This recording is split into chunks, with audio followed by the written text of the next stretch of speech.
Welcome to This Explainer. Today we are diving straight into some highly actionable strategies to help your local animal rescues and shelters fight their daily battles. You know, every single year, approximately 6.3 million companion animals enter shelters nationwide. Just think about that number for a second. 6.3 million animals, all desperately waiting for a second chance at life.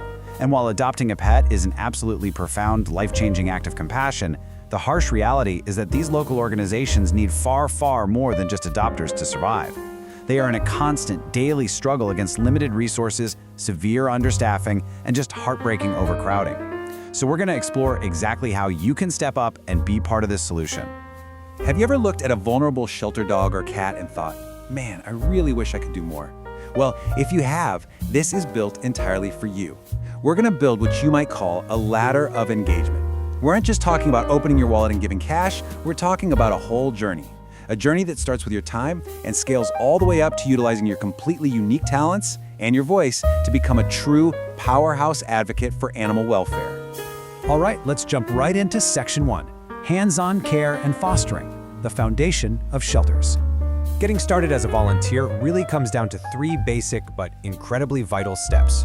First up, walking dogs. And hey, this isn't just about getting them some exercise. It's absolutely crucial to prevent severe kennel stress for dogs that are confined to small spaces all day. Step 2 is socializing timid cats. This helps them come out of their shells, which makes them so much more adoptable when families actually walk through the door. And Step 3, assisting with cleaning the enclosures. Look, it might not be the most glamorous job in the world, but it directly and immediately improves the daily quality of life and health for the animals in their care.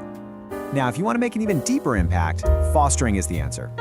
A shelter environment, just by its very nature, is noisy, it's crowded, and it's super stressful. But by acting as a foster parent, you become this critical bridge.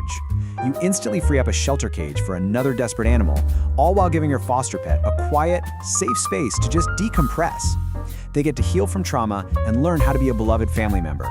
And that makes them infinitely more prepared for their eventual forever home. It's a real game changer. Let's move on to Section 2, donating resources and skills, moving beyond just cash.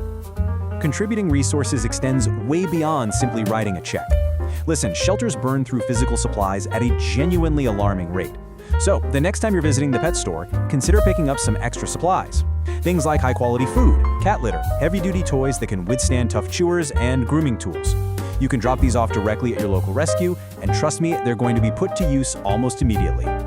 But wait, what if you simply can't walk strong, pulling dogs, or do the heavy lifting of cleaning kennels? A lot of people assume this means they can't be useful to a shelter. Let me just say, that is completely false.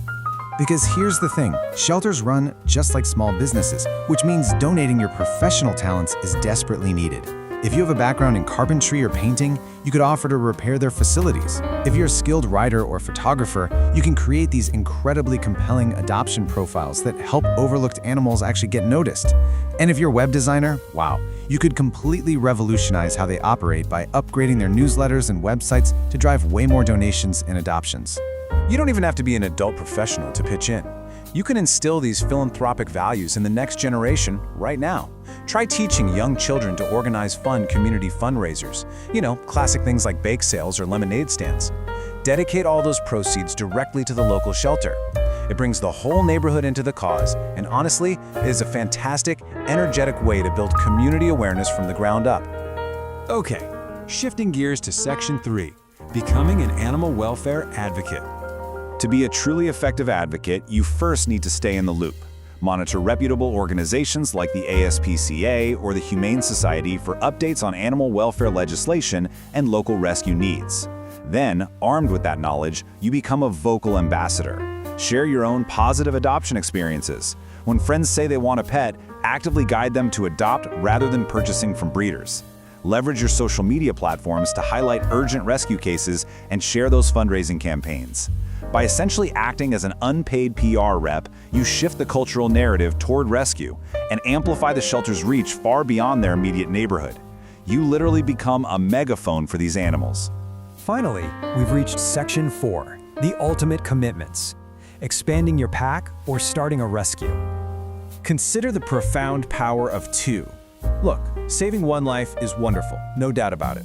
But if you happen to have the financial stability, the physical space in your home, and the emotional capacity, returning to the shelter to adopt an additional pet and providing a home for 2 or more animals is truly extraordinary.